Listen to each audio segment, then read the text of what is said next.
Hey everyone, Muckluck Douglas Bartholomew Reginald Esquire IV here with a guide on mastery points in Guild Wars 2. What are they, which ones should you get first, and what's the easiest way to fill them in? Masteries are a sort of upgrade for your entire account. Some are very obvious, such as the ability to use mounts from Path of Fire or the ability to glide from Heart of Thorns. They will only be done once each, so for example, when you unlock the Raptor mount, every character you own will have it. Eventually you will get them all. They are not like traits or specializations where you choose one and cannot take the others. Once you have done something to unlock a mastery track from the first part of Heart of Thorns, Path of Fire, or Icebrood Saga, you will be able to see the mastery system. Once you've unlocked the ability to see masteries, you can select one to start having experience you gain fill up a mastery experience bar. Once the bar is full, you can spend mastery points to unlock that mastery for your entire account. Then make the next row available to work on. As an example, if I want to get Pact Mentor here, I would fill up the XP bar, then spend one mastery point to unlock it. Now, where do we get mastery points from? Mastery points come in 4 flavors: cherry, sour apple, watermelon, and hot dog water. At the time of recording this, End of Dragons is coming out soon. I'm sure we'll have its own points as well. I'm expecting cotton candy flavor. You can gain the points from mastery insights, completing certain story chapters, various exploration achievements, defeating certain world bosses for the first time, earning silver or gold rewards on adventures, world completion, and obtaining mounts. That's way too much to remember. Here's what I recommend.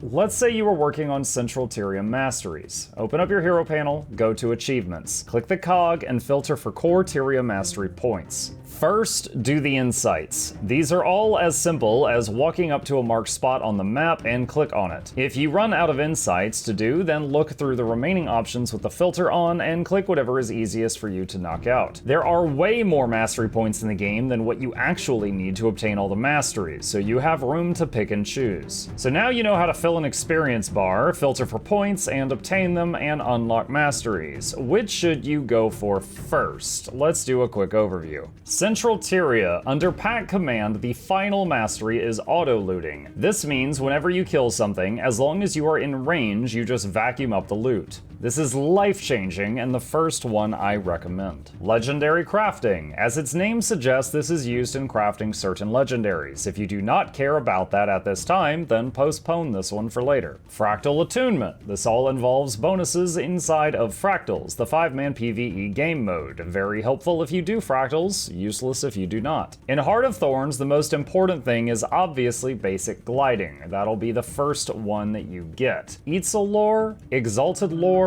and New Hawk lore unlock various merchants and areas for access inside of Heart of Thorns. You will slowly need to unlock most of these to work on your map completion and finish the hot story. The raid section appears after killing your first Heart of Thorns raid boss and has masteries that are helpful for certain boss encounters. If you have zero intention of raiding, then obviously don't worry about this one. Ancient Magics is from Living World Season 3 and impacts your experience in those zones. Spectral Aid is notable as it gives you an additional downstate skill. The Path of Fire masteries are mostly about the mounts. Each offers new abilities such as higher jumping, using sand portals, the ability to mount flying mounts while falling, etc. Crystal Champion masteries offers additional skills to all of your mounts, such as loaning your mount hit points, refilling its stamina bar, and an eject button. The eject combined with mid-air mounting means that you can swap mounts in mid-air. Icebrood Saga masteries. Raven Attunement is just something to pace you in the story. You will have to get it at some point. The 3 essence manipulations allow you to open larger chests of loot, as well as allows you to charge up blasts of energy that are helpful for certain encounters. United Legion's way stations allows you to use way stations. Many players like to use the EMPs for bosses' break bars. Of special note here is the Ash Legion Mount Stealth, which gives your mounts a stealth button.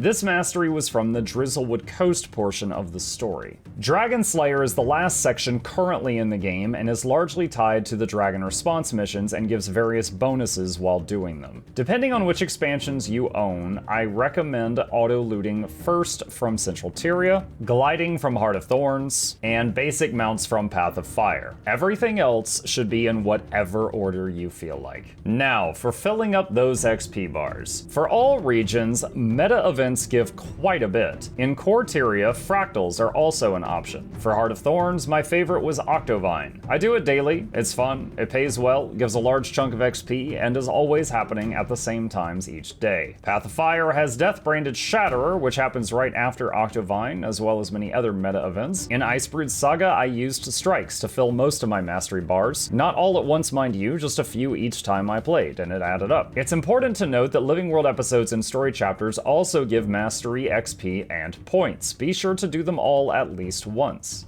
Hopefully now you've got an understanding of the mastery system. If you've enjoyed this video or found it helpful, please consider leaving a like for the YouTube algorithm, comment if you have any tips or tricks on this topic others could use, and subscribe for more similar content.